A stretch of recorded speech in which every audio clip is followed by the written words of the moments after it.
Hello everyone, welcome to a new episode of $1,000 Car Guy. Today's episode is about a problem I've been having with my 2012 Kia Soul. Now, normally, I'd get in the car, put the brake on, start the car, and it would have a very, very rough start. Like I'd have to pedal it, give it a little bit of gas, and it would finally kick over.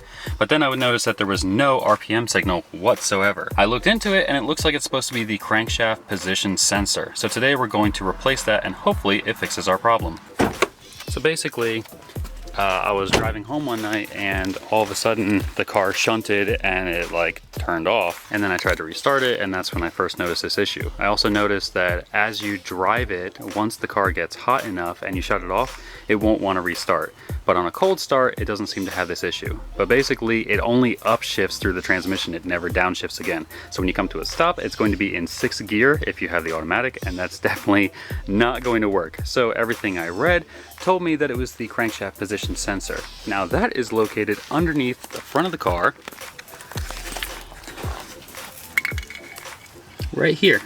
So you got your oil filter and then your transmission, and right there is the part we need to replace. It uses a 10mm bolt. Go ahead and remove that. Now that we have the bolt out, we want to work on the connector because we don't want to pull this out until the rest of the connector is disconnected. This clip right here has 2 prongs on the back side of it. You need to push them in order to remove it. So go ahead and do that next. So here you can see the clips from the harness have been removed. Use a flathead screwdriver or something to push in on one side, pull it a little bit, then push in on the other, and it should pop right out. Next we need to remove the connector for the harness, which is further up the line. If you can pull on your harness a little bit, you'll find out where it goes, which is this one right up here. So it looks like it's just got a couple of tabs. We'll remove them and pull the connector out. As far as the connector goes, it's not that bad. You just push in this tab and wiggle it out. But it's still stuck up here on something, so I gotta figure that part out and then I'll let you know. Taking the harness side of the connector off was the easy part. What I couldn't do was slide it off of this bracket. So I'm trying to do this without breaking anything to show you the best way to do it. There was one 10mm bolt holding this bracket in. It's just kind of like woven up here and tied to the side of the transmission.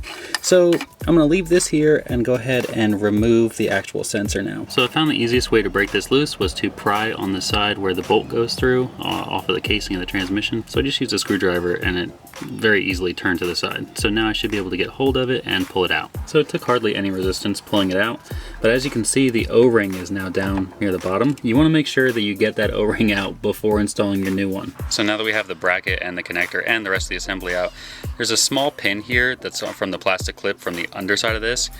If you just, pull on it harder, it comes apart. So here we have our new connector, and what you want to do is go ahead and order this ahead of time. I will have an Amazon affiliate link in the description below. So we're going to take that, flip this over, put it in the correct way.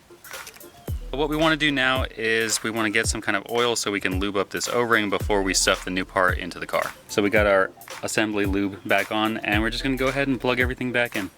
Remember folks, only do this if you're a trained professional.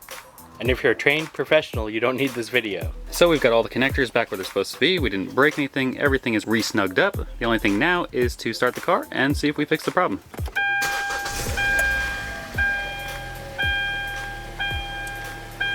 Cool, no check engine light.